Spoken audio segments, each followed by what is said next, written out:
हरे कृष्णा। आप सभी को वट सावित्री व्रत की बहुत सारी शुभकामनाएं। ये व्रत विशेषकर सौभाग्यवती स्त्रियां अपने सुहाग को अखंड बनाए रखने के लिए करती हैं। ऐसा कहा जाता है कि अगर पूर्ण श्रद्धा और भक्तिभाव से इस व्रत को किया जाए तो उसका अवश्य फल प्राप्त होता है। ये व्रत ज्येष्ठ मास की अमावस्या के दिन किया जाता है और ये विवाहित सौभाग्यवती स्त्रियों के लिए एक विशेष व्रत बताया गया है। तो चलिए आज इसी व्रत के उपलक्ष्य में हम उससे जुड़ी हुई इस पौराणिक कथा का श्रवण करते हैं। आइए आज की वट सावित्री व्रत कथा का आरंभ करते हैं। मद्र देश में अश्वपति नाम के परम ज्ञानी राजा थे। धन और वैभव से पूर्ण होने के बाद भी उनकी कोई संतान नहीं थी और इसलिए संतान के अभाव में वे बड़े दुखी रहते थे। राजा ने पंडितों की सलाह से पुत्र प्राप्ति के लिए सावित्री देवी की आराधना की। देवी सावित्री ने प्रसन्न होकर राजा और रानी को दर्शन दिए और फिर उन्हें आशीर्वाद प्रदान किया। देवी ने उनसे कहा कि हे राजन, तुम्हारे भाग्य में पुत्र तो नहीं है, लेकिन मैं स्वयं कन्या रूप में तुम्हारे यहाँ जन्म लूंगी। इतना कहकर देवी सावित्री अंतर्ध्यान हो गई और ये सुनकर राजा और रानी अत्यंत प्रसन्न हो गए। कुछ समय बाद रानी के गर्भ से साक्षात देवी सावित्री का जन्म हुआ। राजा और रानी ने उस कन्या का नाम भी सावित्री ही रखा। सावित्री सर्वगुण संपन्न थी। वह चंद्रमा की कला के समान नित्य प्रतिदिन बढ़ती रहती। जब वो विवाह के योग्य हुई तो माता पिता ने उससे कहा कि सावित्री, अब तुम अपने योग्य मनचाहा वर ढूंढ सकती हो। इतना कहकर राजा ने सावित्री को एक वृद्ध मंत्री के साथ वर खोजने के लिए भेजा। सावित्री अपनी यात्रा पर रवाना हुई। एक दिन अचानक नारद मुनि भद्रराज अश्वपति से भेंट करने के लिए आए और उसी समय सावित्री भी अपने लिए वर चुनकर वापस आ चुकी थी। उसने आदर पूर्वक नारद मुनि को प्रणाम किया। नारद मुनि ने उसे विवाह योग्य देखकर राजा अश्वपति से पूछा कि आपने इसके योग्य वर खोजा है या नहीं। नारद मुनि का प्रश्न सुनकर राजा ने कहा, हे देवर्षि, मैंने सावित्री को वर खोजने के लिए भेजा था। वो अभी अभी लौट कर आई है और अब वही बताएगी कि उसने अपने पति के रूप में किसे चुना है। राजा की बात सुनकर नारद मुनि ने सावित्री से पूछा कि तुमने किस वर के साथ विवाह करने का निर्णय लिया है। ये प्रश्न सुनकर सावित्री ने परम विनम्रता के साथ हाथ जोड़कर निवेदन किया। सावित्री ने कहा, हे देवर्षि, राजा ध्युमत सेन का संपूर्ण राज्य रुक्मी ने छीन लिया है और वे नेत्रहीन होकर अपनी रानी के साथ इस समय वन में रह रहे हैं और उन्हीं के एकमात्र पुत्र सत्यवान को मैंने अपना पति बनाने का निश्चय किया है। सावित्री के ऐसा कहने पर नारद मुनि ने राजा अश्वपति से कहा कि आपकी कन्या ने वर खोजने में निसंदेह भारी परिश्रम किया है। सत्यवान हर प्रकार के गुणों से समृद्ध और धर्मात्मा है। वह रूपवान और समस्त शास्त्रों का ज्ञाता है। वो अपने माता पिता के समान ही सदैव सत्य बोलने वाला है और इसी कारण उसका नाम सत्यवान हुआ है। जिस प्रकार समुद्र रत्नों की राशि है, उसी भांति सत्यवान हर प्रकार के सद्गुणों का भंडार है। वो सभी प्रकार से सावित्री के योग्य है। वो हर प्रकार से सावित्री के साथ उपस्थित होने की क्षमता रखता है, लेकिन इतना कुछ होते हुए भी उसमें एक भारी दोष है जिसके सामने ये सभी गुण फीके पड़ जाते हैं। और वो दोष ये है कि उसका जीवन अल्प आयु है। 1 वर्ष की समाप्ति होने पर उसकी मृत्यु हो जाएगी। नारद मुनि के मुख से ऐसा वचन सुनकर राजा अश्वपति का चेहरा उदास हो गया। उनके मधुर स्वप्न नष्ट हो गए। नारद मुनि के वचन कभी मिथ्या नहीं हो सकते। ऐसा विचार करके उन्होंने सावित्री को समझाया कि ऐसे क्षीण आयु व्यक्ति के साथ विवाह करना कल्याणकारक नहीं है, इसलिए उसे कोई और अन्य वर पसंद करना चाहिए। पिता की बात सुनकर सावित्री ने कहा, हे पिताश्री, मैंने अपने मन में सत्यवान को ही अपने पति के रूप में चुन लिया है और अब मैं किसी और पति का विचार अपने मन में नहीं कर सकती। कोई भी संकल्प पहले मन में आता है और फिर वाणी से कहा जाता है और कहने के बाद उसे करना ही होता है, चाहे वो शुभ हो या अशुभ। मैंने जिसे एक बार अपने मन से पति स्वीकार कर लिया है, वही मेरा पति होगा। अब मैं किसी दूसरे का वरण कैसे कर सकती हूँ। राजा एक ही बार आज्ञा देता है, ब्राह्मण एक ही बार प्रतिज्ञा करते हैं और कन्यादान भी एक ही बार किया जाता है। जैसा भी है, अब वही मेरा पति है। मुझे उसके दीर्घायु का अल्प आयु होने से कोई हर्ष या विषाद नहीं है। अब मैं पुरुष की तो बात ही क्या, देवराज इंद्र को भी स्वीकार नहीं करूंगी। कोई भी शक्ति मुझे इस निर्णय से डिगा नहीं सकती। मैं पुनः दृढ़ता पूर्वक कहती हूँ कि सत्यवान ही मेरे पति होंगे। इस प्रकार सावित्री का दृढ़ संकल्प सुनकर नारद मुनि ने राजा अश्वपति को सम्मति दी कि तुम्हें सावित्री का विवाह सत्यवान के साथ ही कर देना चाहिए, यही उचित प्रतीत होता है। इस प्रकार राजा को समझा बुझाकर नारद मुनि अपने स्थान चले गए। राजा अश्वपति ने भी भगवान के मंगलमय विधान में विश्वास करते हुए विवाह की समस्त सामग्री इकट्ठी की और कन्या तथा वृद्ध मंत्री को साथ लेकर ध्युमतसेन की तपोभूमि में पहुंच गए। वहां राजा ध्युमतसेन अपनी रानी और राजकुमार सत्यवान के साथ रहते थे। अश्वपति ने उसके पास पहुंचकर अपना नाम बताते हुए उनके चरणों में प्रणाम किया। राजा ध्युमतसेन ने अश्वपति के आने का कारण पूछा तो उन्होंने कहा कि मेरी कन्या सावित्री ने आपके सुपुत्र सत्यवान के साथ विवाह करने का निर्णय लिया है और मैं भी इससे सहमत होकर विवाह की तमाम सामग्री लेकर आपकी सेवा में उपस्थित हुआ हूँ। राजा की बात सुनकर ध्युमतसेन उदास हो गए और उन्होंने कहा कि अब आप में और मुझ में कैसे समता।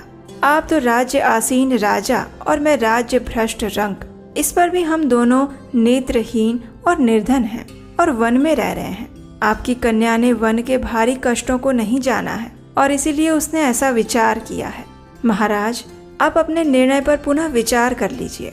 ये सुनकर महाराज अश्वपति ने कहा कि हे राजन, मैंने अपनी पुत्री सावित्री के साथ इन सभी बातों पर अच्छी तरह विचार विमर्श कर लिया है। उसका कहना है कि जहाँ मेरे पास अपने सास और ससुर तथा पतिदेव निवास करते हैं वही मेरे लिए वैकुंठ है। सावित्री के ऐसे दृढ़ निश्चय को सुनकर ध्युमतसेन ने विवाह की स्वीकृति दे दी।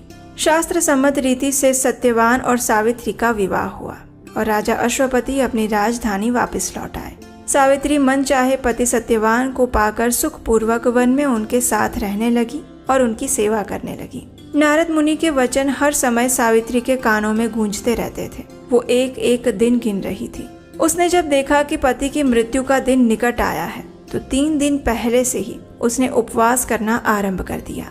तीसरे दिन अपने पितरों का पूजन किया और वही दिन नारद मुनि ने सत्यवान की मृत्यु का बताया था। प्रतिदिन की भांति उस दिन भी सत्यवान अपने समय पर कुल्हाड़ी और टोकरी लेकर लकड़ी काटने के लिए वन में जाने लगा। तो सावित्री ने स्वयं भी उसके साथ चलने का आग्रह किया। सत्यवान ने अपने माता पिता की सेवा के लिए वहीं ठहरने की सम्मति दी। तब सावित्री अपने सास ससुर से सत्यवान के साथ वन में जाने की आज्ञा लेकर आई और उसके साथ वन में चल पड़ी। सत्यवान ने वन में जाकर फल फूल तोड़े और बाद में लकड़ी काटने के लिए एक वृक्ष पर चढ़ गया। वृक्ष के ऊपर ही सत्यवान के सिर में भारी पीड़ा होने लगी। वो वृक्ष से नीचे उतर आया और सावित्री की जंघा पर अपना सिर रखकर लेट गया। कुछ देर बाद सावित्री ने अनेक दूतों के साथ यमराज को हाथ में पाश लिए हुए देखा। पहले तो यमराज ने सावित्री को दैवी विधान कहकर सुनाया और फिर वे सत्यवान के अंगुष्ठ मात्र जीव को लेकर दक्षिण दिशा की ओर चल पड़े। सावित्री भी यमराज के पीछे पीछे चलने लगी। जब बहुत दूर तक भी उसने यमराज का पीछा नहीं छोड़ा तो उन्होंने उससे कहा, हे पतिव्रते, जिस सीमा तक एक मनुष्य दूसरे मनुष्य का साथ दे सकता है वहां तक तुमने पति का साथ दिया। अब तुम अपने घर लौट जाओ। ये सुनकर सावित्री ने कहा, हे धर्मराज, जहाँ मेरा पति जा रहा है वहीं मुझे भी जाना चाहिए। यही सनातन धर्म है। पतिव्रत के प्रभाव और आपकी कृपा से कोई भी मेरी गति को नहीं रोक सकता। सावित्री के ऐसे धर्मपूर्ण वचन सुनकर यमराज प्रसन्न हो गए और उन्होंने उसे एक वर मांगने के लिए कहा। ये सुनकर सावित्री ने कहा, हे धर्मराज, मेरे सास ससुर वन में रहते हैं और नेत्रहीन हैं। मैं आपसे यही मांगती हूँ कि उन्हें दिखाई देने लगे, उनके नेत्रों की ज्योति वापस आ जाए। यमराज ने कहा, ठीक है, ऐसा ही होगा। इतना कहकर उन्होंने पुनः सावित्री को लौट जाने की सलाह दी। ये सुनकर सावित्री ने फिर से कहा, हे भगवान, जहाँ मेरे पतिदेव जाते हों वहाँ उनके पीछे पीछे चलने में मुझे कभी भी कष्ट या परिश्रम नहीं होता। पति परायण होना मेरा कर्तव्य है। आप धर्मराज हैं, परम सज्जन हैं। सत्पुरुषों का समागम भी तो कुछ कम पुण्यों का फल नहीं है। सावित्री के ऐसे धर्म युक्त और श्रद्धापूर्ण वचन सुनकर यमराज ने फिर से कहा, सावित्री, मैं तुम्हारे वचनों से प्रसन्न हूँ। तुम मुझसे एक और वरदान मांगो। सावित्री ने कहा, राजा ध्युमतसेन का राज्य छिन गया है, उसे वे पुनः प्राप्त करें और धर्म में उनकी सदैव प्रीति बनी रहे, ऐसा वरदान दीजिए। यमराज ने वरदान देकर पुनः उसको लौट जाने को कहा, लेकिन वो नहीं मानी और बराबर पीछा करती रही। उसकी ऐसी दृढ़ पति भक्ति को देखकर यमराज ने प्रसन्न होकर उसे तीसरा वरदान देने की इच्छा प्रकट की। तब सावित्री ने अपने पितृकुल की भलाई को दृष्टि में रखते हुए 100 भाई होने का वरदान मांगा। यमराज ने सहर्ष उसका भी स्वीकार करा। सावित्री से पुनः आगे न बढ़कर लौट जाने का आग्रह किया, लेकिन सावित्री अपने प्रण पर अड़िग थी। सावित्री की ऐसी निष्ठा और दृढ़ संकल्प देखकर यमराज का हृदय पिघल गया। वे बड़ी कोमल वाणी में कहने लगे, हे सुव्रते, तुम ज्यों ज्यों उत्तम धर्म युक्त और गंभीर युक्तिपूर्ण वचन कहती हो, त्यों त्यों मेरी प्रीति तुम पर बढ़ती जाती है। इसलिए तुम सत्यवान के जीवन को छोड़कर एक और वरदान मुझसे ले लो और अपने घर लौट जाओ। पहले तीनों वरदान पाकर सावित्री ने अपने श्वशुर कुल और पितृकुल दोनों का कल्याण कर दिया था। अब मात्र वो अपनी ही भलाई का प्रश्न सम्मुख था। पति परायण स्त्री को अपने पति की आयु वृद्धि के अलावा और कौन सी कामना हो सकती है। यही सोचकर सावित्री ने सत्यवान से उसे 100 पुत्र प्राप्त हो ऐसा वरदान मांगा। सावित्री के ऐसे युक्तिपूर्ण वचन सुनकर यमराज अत्यंत हर्षित हुए, संतुष्ट हुए और उन्होंने उसे वरदान देते हुए सत्यवान को पाश से मुक्त कर दिया और कहा कि सत्यवान से तुम्हें निश्चय ही 100 पुत्र होंगे। सावित्री को मनोवांछित वरदान देकर यमराज वहीं से अंतर्ध्यान हो गए और सावित्री भी वहां से लौटकर वटवृक्ष के नीचे आई। वटवृक्ष के नीचे सत्यवान का मृत शरीर पड़ा हुआ था और अब उसमें धीरे धीरे जीवन का संचार हो रहा था। वो उठकर बैठ गया। सावित्री ने अपने पति सत्यवान को ये सारा वृत्तांत कह सुनाया और फिर वे दोनों प्रसन्नता पूर्वक आश्रम की ओर चल पड़े। सत्यवान के माता पिता को भी नेत्र प्राप्त हो चुके थे और वे अपने आज्ञाकारी पुत्र और सेवा परायण पुत्र वधु को न देखकर अत्यंत दुखी हो रहे थे। और तभी सावित्री और सत्यवान वहां पहुंच गए। चारों ओर सावित्री के अनुपम पतिव्रत धर्म का समाचार फैल गया। प्रजाजनों ने महाराज द्युमत्सेन को लेकर आदर पूर्वक राज सिंहासन पर बिठाया। सावित्री के पिता अश्वपति को भी 100 पुत्र प्राप्त हुए और सावित्री सत्यवान ने भी 100 पुत्र प्राप्त करके दीर्घायु बनकर राज्य भोगा और अंत में वैकुंठ सिधारे। तो ये थी आज की वट सावित्री व्रत की सुंदर पौराणिक कथा। इस कथा का श्रवण करने वाले प्रत्येक व्यक्ति को भी देवी सावित्री की विशेष कृपा प्राप्त होती है।